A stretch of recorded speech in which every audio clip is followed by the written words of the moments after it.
ሰላምታችን በያላችሁበት ይድረስ። የተወደዳችሁ የቻናላችን ቤተሰቦች የዕለቱን አዳዲስና የተመረጡ መረጃዎች ወደ እናንተ ማድረስ እንጀምራለን። የበለሳ ፋኖ በፈጸመው ጥቃት የብልጽግናው ጦር ከባድ ኪሳራ ደርሶበታል። በአዲስ አበባ ቅርብ ርቀት ላይ የሸዋ ጀግኖች ከአገዛዙ ኃይል ጋር እየተናነቀ ነው። አገዛዙ ንጹሐንን በጅምላ መግደሉን ቀጥሏል። ንብረትም እየወደመ ነው። እየተካሄደ ባለው ዓለም አቀፍ ጦርነት የኢትዮጵያ ሁኔታ የተዳሰሰበትንም መረጃ እናጋራችኋለን።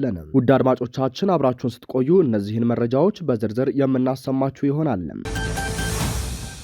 በጎንደር በለሳ ደጎማ የስርዓቱ ወንበር ጠባቂ ኃይል ላይ ከባድ ጥቃት ተፈጽሟል። የአፋብን ጎንደር ጠቅላይ ግዛት እዝ ታዲዮስ ታንቱ ክፍለ ጦር በአካባቢው ከነበሩ የበላይ እዝ አህዶች ጋር በመሆን ደጎማ መሽጎ የነበረን ኃይል አጽድተዋል። በአርበኛ ታርቆ ከበደ የሚመራው ታዲዮስ ታንቱ ክፍለ ጦር ባደረገው እልህ አስጨራሽ ተጋድሎ ብሬን ጨምሮ ብዙ የነፍስ ወከፍ መሳሪያዎችን የማረኩ ሲሆን በሰላም እጃቸውን የሰጡትን ተቀብለው የቀሩትን ሸኝተዋል። በተደረገው ተጋድሎ 40 የሚሊሻ አባላት ወደማይቀረው ሲሸኙም 27 የሚሆኑት ደግሞ በሰላም እጃቸውን ሰጥተው ከሞት ተርፈዋል። ተጠናክሮ በቀጠለው ተጋድሎ ጀግናው የአማራ ፋኖ ብሔራዊ ንቅናቄ አፋብን ሸዋ ጠቅላይ ግዛት እዝ የአጼ አምደ ጽዮን ኮር ሰራዊት በብልጽግናው ቅጥረኛ አየር ወለድ ወራሪ ኃይል ላይ የተቀናጀ ጥቃት እየፈጸመ ነው ተብሏል። በትናንትናው ዕለት በቀጠናው ከባድ ጉዳት ያስተናገደው የብልጽግናው ዙፋን አስጠባቂ ሌላ ተቀያሪ የጥፋት ኃይል ከመንዝማማ ወረዳ ሞላሌ ከተማና ከጣርማበር ወረዳ በማስገባት መነሻውን ሰላ ድንጋይ ከተማ በማድረግም ወደ ጀግኖቹ መንደር ባደረገው እንቅስቃሴ ከአጼ አምደ ጽዮን ኮር ከተውጣጡ የራምቦና የምኒልክ ክፍለ ጦር ውስን ሻለቆች በቅንጅት እየተገረፈ ይገኛል። የአፋብን ሸዋ ጠቅላይ ግዛት እዝ አጼ አምደ ጽዮን ኮር ከአገዛዙ ቅጥረኞች ጋር እያደረገ ባለው ተከታታይ ውጊያ በተገደሉትና ቡልጋ አውራጃ ሞጃና ወደራ ወረዳ ሰፊ ቀጠናን የሸፈነ ውጊያ ከጠዋቱ 1 ሰዓት ጀምሮ ይህ ዜና እስከተጠናቀረበት ድረስ የኮሩ ሻለቆችን ያናበበ የቅንጅት ተጋድሎ እያካሄደ ይገኛል። የኮሩ ራምቦ ክፍለ ጦር 2ኛ ነበልባልና 3ኛ ማንበግር ሻለቆች ብርቃ ሸጋ ገበያ በተባለ ስፍራ የቀይ ቦኔት ለባሹን አየር ወለድ ሰራዊት ሲያራግፉት የምኒልክ ክፍለ ጦር 1ኛ ሻለቃና የራምቦ ክፍለ ጦር 4ኛ ሻለቆች ባደረጉት ጥምረት ልዩ ቦታው አባ በርሶማ በተባለ አካባቢ በቅንጅት እየተፋለሙ ይገኛሉ። በተካሄደው የተቀናጀ አውደ ውጊያ የአጼ አምደ ጽዮን ኮር ቃኝ የፋኖ ሰራዊት ከራምቦ ክፍለ ጦር ቃኞች ጋር ባደረጉት የተናበበ ውጊያ የወገን ኃይል የውጊያ የበላይነቱን በያዘበት ጠላት በርካታ የሰራዊቱን አስከሬንና ቁስለኛውን በአምቡላንስ ወደ ሰላ ድንጋይ ከተማ እያመላለሰ ሲሆን እምቧይ ባድ በተባለ አካባቢ በጀግናው የአማራ ፋኖ የተቆረጠውን የብልጽግናውን አየር ወለድ ለማስወጣት ተጨማሪ ኃይል ከደብረ ብርሃን ከተማ እያጓጓዘ ይገኛል።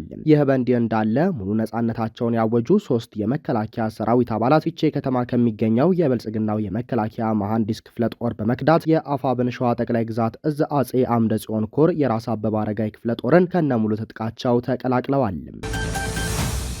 ንጹሐን በአሰቃቂ ሁኔታ በጥይት መገደላቸው ተሰምቷል። ወጣት ንጉስ ገዜ በጎጃም እነማይ ወረዳ የወይራ ቀበሌ ተወላጅ ባለትዳርና የአንድ ልጅ አባት የነበረ ሲሆን በወይራ ቀበሌ የኤሌክትሮኒክስ ሞባይል ጥገና ሰራተኛ የነበረ ሲሆን በግፍ ተገድሏል። ሌላኛው ወጣት ዘላለም አስማማው የባጃጅ ሹፌርና የ22 ዓመት ወጣት ሲሆን ቢቸና ደብር ተወላጅ ነበር። ወጣቱ በእነማይ ወረዳ በሚገኘው የአገዛዙ ቅጥረኛ ሚሊሻ ሲገደል አድራሻቸው ባልታወቀ ግለሰቦች መቁሰላቸውም ተነግሯል። በእነማይ ወረዳና ሽበል በረንታ የሚገኙ የአገዛዙ ቅጥረኛ የሚሊሻ አባላት የሃይማኖት አባቶች ሳይቀር በማሰርና በማንገላታት በህዝባችን ላይ የደረሰ ያለውን ግፍና መከራ አስመልክቶ ዛሬም ድረስ የንጹሐንን ደም ከማፍሰስ ባሻገር የንጹሐንን ማህበረሰቡን ሀብትና ንብረት እየዘረፉ መሆኑን አረጋግጠናል። በእነማይ ወረዳ ሆዳደር ፖሊስና አጥቦ አይለብሴ ቅጥረኛ ሚሊሻ የሚመራው የጥፋት ቡድን በቀበሌው ቄስ ታዴ አበባውና አቶ መኩሪያው ዋለ የተባሉ ግለሰቦችን በማሰርና በማንገላታት ሲያዋክቡ ብለዋል። ከአቶ መኩሪያው ዋለ የኪስ ጥሬ ገንዘብ በመቀበል ቄስ ታዴ አበባውን በቀጥታ በጥይት እንመታሃለን፣ የፋኖ ተላላኪ ነህ፣ ከፋኖ ጋር በመቀራረብ እርቅ ትፈጽማለህ በሚል እንዳሰቃዩ ታውቋል።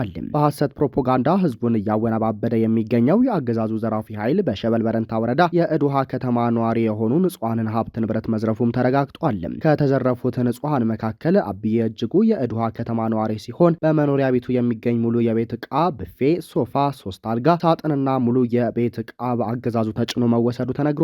በሸበል በረንታና እነማይ ወረዳ በአገዛዙ ኃይል በሚፈጸሙ የዝርፊያና ውድመት ድርጊቶች ጋር ተያይዞ ማንኛውም የህብረተሰብ ክፍል ከፋኖ ኃይሎች ጋር በትኩረት በመተባበር ይህንን ድርጊት የሚፈጽሙ ሚሊሻና የአገዛዙ ቅጥረኛ ሰራዊትን የመጨረሻ ክንፍ ለመስበር ቆርጦ መነሳት አስፈላጊ መሆኑን በአፋብን ቴዎድሮስ እዝም 201ኛ ኮር 64ኛ ክፍለ ጦር አሳስቧል። የአገዛዙ ወታደሮች በትጉለትና ቡልጋ ግንባር የንጹሃኖችን መኖሪያ ቤት ላይ ቤንዚን በማርከፍከፍ በእሳት ማቃጠላቸው ተሰምቷል። አረመኔው ስርዓት በትጉለትና ቡልጋ አውራጃ በባሶና ወረና ወረዳ በመሃል አምባ በጭራሮ ደብርና አይዞ ሻሙራ ቀበሌዎች ላይ ያለ የሌላ ኃይሉን ሰብስቦ ለመግባት ቢሞክርም በአጼ አምደ ጽዮን ኮር 7 ክፍለ ጦር ሲኖ ሻለቃና አዲስ ከአባት አርበኞች ወደ መደበኛ አደረጃጀቱን ከፍ ያደረገው ተጉለት ንጉሥ ሳህለስላሴ ክፍለ ጦር ባደረጉት ቅንጅታዊ አሰላለፍ ጠላት ሰብአዊ ና ቁሳዊ ኪሳራ ተከናንቦ ተመልሷል። የሽንፈት የደረሰበት ወሮ በላና ቅጥረኛው የአብይ ሰራዊት የጥፋት በትሩን በንጹሃን ህይወት ሀብትና ንብረት ላይ አሳርፎ ከፍተኛ የሆነ ኪሳራ አድርሷል። ካደረሰው የጥፋት ተልእኮ ውስጥም ንጹሃንን በጥይት ተመተዋል፣ ተደብድበዋል። የግለሰብ መኖሪያ ቤት የሆነው የአቶ ኃይሉ ጥላሁን መኖሪያ ቤትን ቤንዚን በማርከፍከፍ በእሳት አቃጥሏል። የህዝብ መገልገያ ተቋማትንም በከባድ መሳሪያ መጥቶ አቃጥሏል። የህዝብ ማህበራዊ ተቋማትንም ቀበሌዎችን ጨምሮ አውድመዋል። የግለሰቦችን የቤት ዕቃ፣ የሱቅ ሸቀጣሸቀጥ ቁልፍ እየሰበሩ ዘርፈዋል። በጀነራል አብደል ፈታህ አልቡርሃን የሚመራው የሱዳን መንግስት ከኢትዮጵያ ግዛት የተነሳ ድንበር ተሻጋሪ የድሮን ጥቃቶች ተፈጽሞብኛል ሲል ከሰሰ። የሀገሪቱ የውጭ ጉዳይ ሚኒስትር ባወጣው መግለጫ ድርጊቱ ግልጽ ወረራ ሲል ገልጾታል። በጎረቤት ሀገራት በኩል የሚደረግ የውጭ ጣልቃ ገብነት ጦርነቱን እያባባሰው ነው ሲልም አስጠንቅቋል። ሚኒስትሩ በመግለጫው ባለፉት 2 ወራት በሱዳን የተለያዩ ስፍራዎች የተፈጸሙ የድሮን ጥቃቶች መነሻቸው የኢትዮጵያ ግዛት መሆኑ ይታወቅልኝ ብሏል። ሚኒስትሩ ለዚህ የጠብ አጫሪነት ላለው ድርጊት አዲስ አበባን ያስጠነቀቀ ቢሆንም ጥቃቱ በማን እንደተፈጸመና ያደረሰው ጉዳት ግን በዝርዝር አለመግለጹን የፈረንሳይ ዜና አገልግሎት ዘግቧል።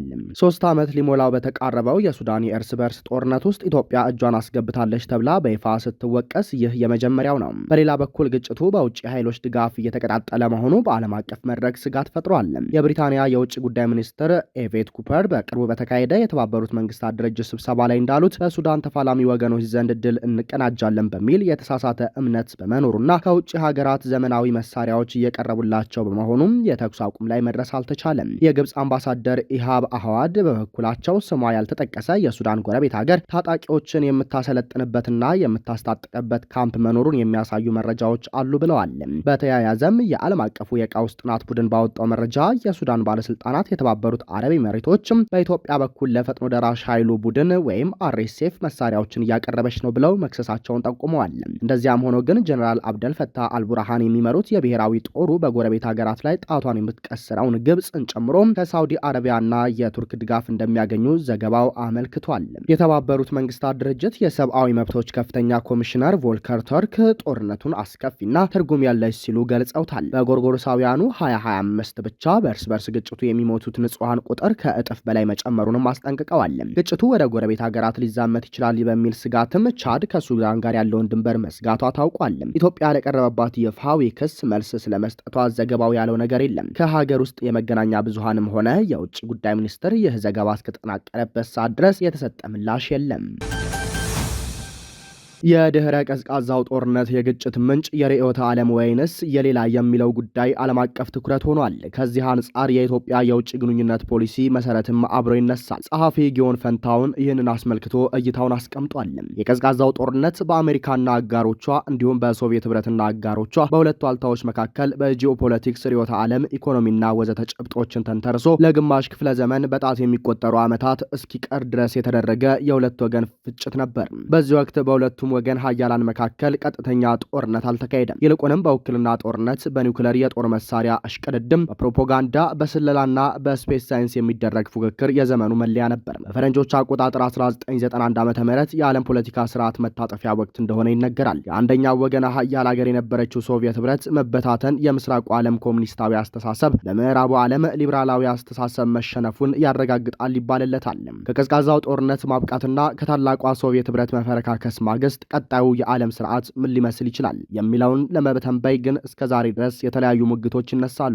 አንዱ ወገን ካፒታሊዝም አሸንፏል፣ የወደፊቱም ዓለም ለካፒታሊስቱ ስርዓት ውጭ ሌላ አማራጭ የለውም ብሎ ሲሟገት፣ በሌላ ወገን ኮሙኒዝም አፈገፈገ እንጂ አልተሸነፈም፣ የኮሙኒዝም ርዕዮተ ዓለም በራሱ አውድ በቅርቡ ይገለጣል ብሎ ይሟገታል። ከሁለቱ ወገን ውጭ የሆነው ደግሞ ዓለም ከዚህ በኋላ የርዕዮተ ዓለም ግጭት አታስተናግድም፣ የወደፊቱ ዓለም ለግጭት የሚዳረገው በርዕዮተ ዓለም ሳይሆን የስልጣኔና የማንነት አውዶችን ተንተርሶ ነው። ማንነት ላይ የተመሰረቱ ጥንታዊ ስልጣኔዎች እርስ በርስ መፎካከር ይጀምራሉ በሚል ጥግ ይሟገታሉ። ከዚህ ዘውግ ወጣ ያለ የተለየ ሀሳብ ያላቸው ምሁራንም አልጠፉም። በእርግጥ አሁን ባለው ነባራዊ ዓለም ሁኔታ የቱ ትክክል ነው ብሎ ለመፈረጅ በዓለም አቀፍ ፖለቲካ ሰፊ ጥናትና ምርምር የሚጠይቅ ተግባር ነው። በቀላሉ መደምደም አይቻልም። በቅርብ ዓመታት የታዩ የግጭት መስመሮችን ተከትለን የሄድን ግን የራሱ ክፍተቶች ቢኖሩበትም በእኔ አመለካከት የሳሙኤል ሃቲንግተን ትንተና ከሌሎች የተሻለ ይመስላል። በተለይም የፈረንጆቹ ሚሊኒየም ከባተ ጀምሮ እየተከሰቱ ያሉ ዓለም አቀፋዊ ክስተቶች የተቀራረበ አስተያየት ያለው ሳሙኤል ሃቲንግተን ይመስላል። ሳሙኤል ሃቲንግተን በጂሚ ካርተር ዘመን የአሜሪካ ብሔራዊ ደህንነት ካውንስል ዋና የደህንነት እቅድ አስተባባሪ የነበረ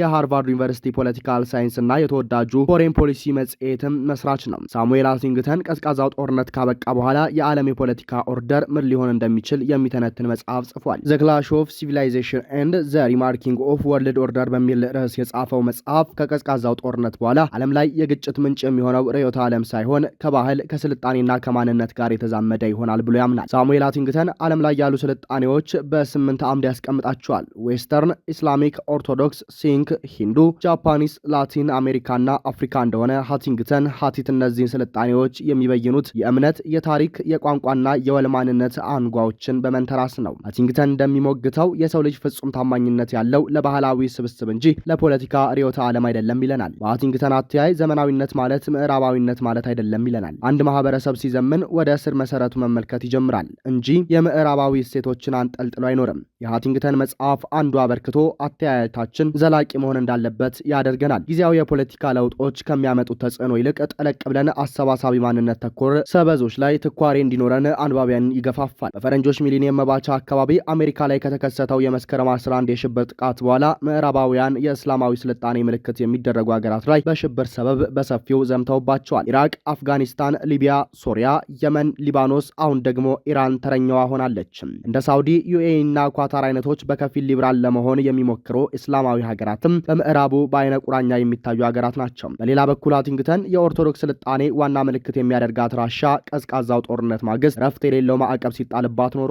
በቅርቡ ደግሞ በዙሪያ ያለው የኦርቶዶክስ ተከታይ እርስ በርሱ እንዲተኳኮስ በር ተከፍቶለታል። የራሻና ዩክሬን መጠፋፋት አንዱ የምዕራባውያን ሴራ ውጤት ነው። አፍሪካ በምዕራቡ ፕሮፓጋንዳ ሽባ ሆና ተቀምጧል። ላቲን አሜሪካ በየወቅቱ የምዕራባውያንን ቀጥተኛና ኢቀጥተኛ ጫና ይደረግበታል። የሲንክ ስልጣኔ ባለቤት የሆኑት እነ ቻይናም በዓለም ፖለቲካ ተገዳዳሪ ኃይል ሆነው መውጣት እንዳይችሉ ውስብስብ ሴራ ይጠነሰስባቸዋል። የሚገርመው ፈርጣማ ጉልበት ያለው ምዕራቡ ዓለም የእስላማዊ የኦርቶዶክስም ሆነ ሌላ የስልጣኔ መሰረት ያላቸው ሀገራትን እየነጠለ ሲመታ ሌላው ድምፁን አጥፍቶ የሚመለከትበት መንገድ አንዱ የሌላውን መዳከም እንደሚፈልገው ጠቋሚ ነው። የምዕራባዊው ዓለም ጉልበተኝነት ፈር እንዲይዝ የሚፈልጉትን ያህል ሌላው ተጠናክሮ እንዳይወጣ ፍላጎት አላቸው።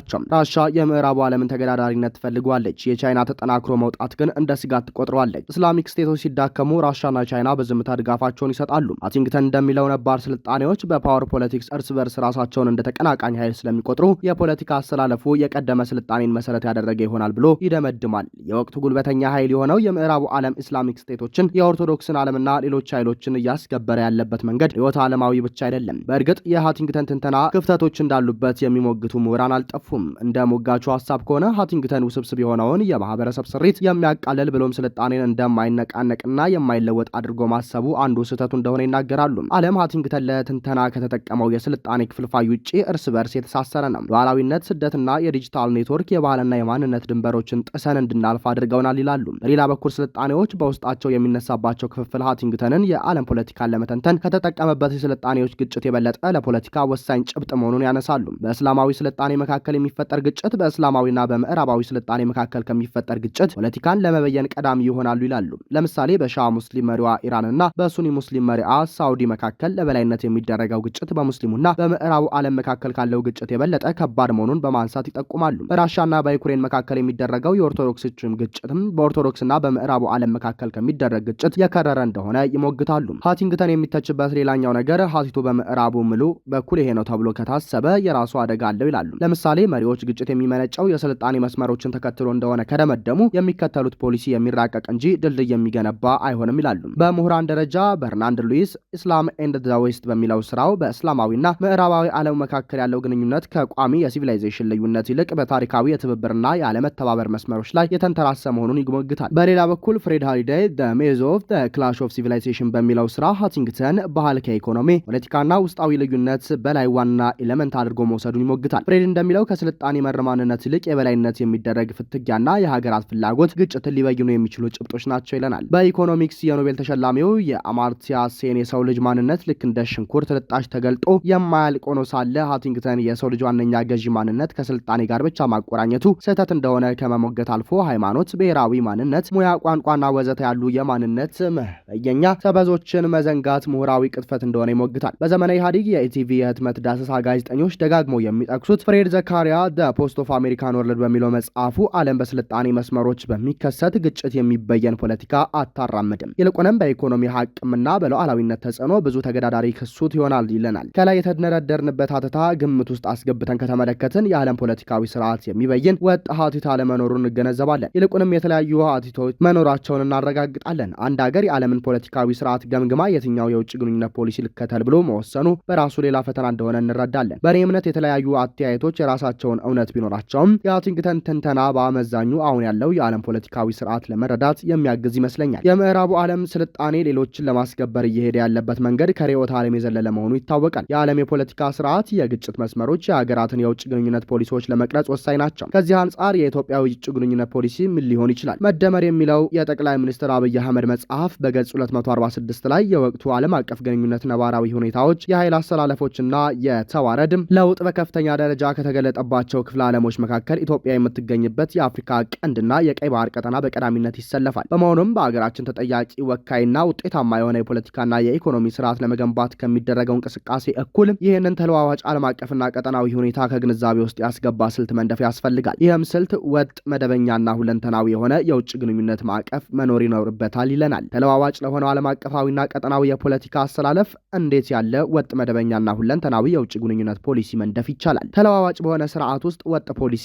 መደበኛ ፖሊሲ፣ ሁለንተናዊነት የተጎናጸፈ ፖሊሲ በምን መልኩ መቅረጽ ይቻላል? ከውስጣዊ ክፍፍል በተሻገረ ዓለም አቀፉ ፖለቲካን በተመለከተ ኢትዮጵያውያን ወጥ አተያይ እንደሌላቸው የሰሞኑ የእስራኤል አሜሪካ ኢራን ግጭት ፍንትው አድርጎ አሳይቶናል። ከዚህ አንጻር የኢትዮጵያ የውጭ ጉዳይ ፖሊሲ መሰረቱ ምንድን ነው ብዬ እንድጠይቅ ያስገድደኛል። በቅርቡ ያየነው ያለ አዝማሚያ ኢትዮጵያውያን የዓለም አቀፉ ፖለቲካ ለመረዳት መሰረታዊ የእይታ መነጽራቸው ሃይማኖት ተኮር ለመሆኑ ፀሐይ የገነተረው ሀቅ ነው። በተለይም በሳሙኤል ሃንቲንግተን የትንተና መዋቅር ሄደን ኢትዮጵያ የአፍሪካ፣ የኦርቶዶክስ፣ የእስልምና ከየትኛው የስልጣኔ አምድ ውስጥ ታርፋለች ብለን የሙግት ጭብጥ ብናነሳ ነገርየው ከሙግት አልፎ ጦር የሚያማዘዝ አጀንዳ መሆኑ አይቀሬ ይሆናል። ለዚህ ምስክሩ ከራሱ ሀገር አልፎ የምዕራቡና የሙስሊሙ ዓለም ተደጋጋሚ ግጭት ኢትዮጵያው በውስጥ ከሚጋጭበት የርዕዮተ ዓለም፣ የቋንቋ፣ የዘውጌ ማንነትና ወዘተ በላይ ሃይማኖት የውስጥ መከፋፈያ ቀይ መስመሩ እንደሆነ ከበቂ በላይ ምልክቶች እየታዩ ነው። የኢትዮጵያ መንግስት የሚከተለው የውጭ ግንኙነት ፖሊሲ ለውስጣዊ ክፍፍሉ ግብአት የሚሆን ነው ወይንስ አይደለም የሚለው በአደባባይ አይታወቅም። ይልቁንም የመንግስቱ ባለስልጣናት በየግላቸው የሚያራምዱት ሀሳብ በመንግስት ውስጥ የሀሳብ አንድነት አለመኖሩን ይጠቁማል። በጥቅሉ የኢትዮጵያ መንግስት እንደ ፔንዱለም ወዲህና ወዲያ ከሚያጫውተው አይዲያል ጊዜያዊ ጥቅም ይልቅ የትናንቱ የዛሬውና የነገውን የዓለም አቀፍ ፖለቲካ በተጨባጭ መረጃ ላይ የተመሰረተ ጥልቅ ትንታኔ በመስራት ለሀገራዊ አንድነት አበርክቶ ያለው ቀጠናዊ፣ አህጉራዊና ዓለም አቀፋዊ ጥቅምና ተሰሚነትን የሚያጎናጽፍ ፖሊሲ ማዘጋጀት ለነገ የሚባል ስራ አይሆንም። ክቡራንና ክቡራት አድማጭ ተመልካቾቻችን ለሰዓቱ የነበረን መረጃ ይህንን ይመስላል። ጤና ይስጥልንም።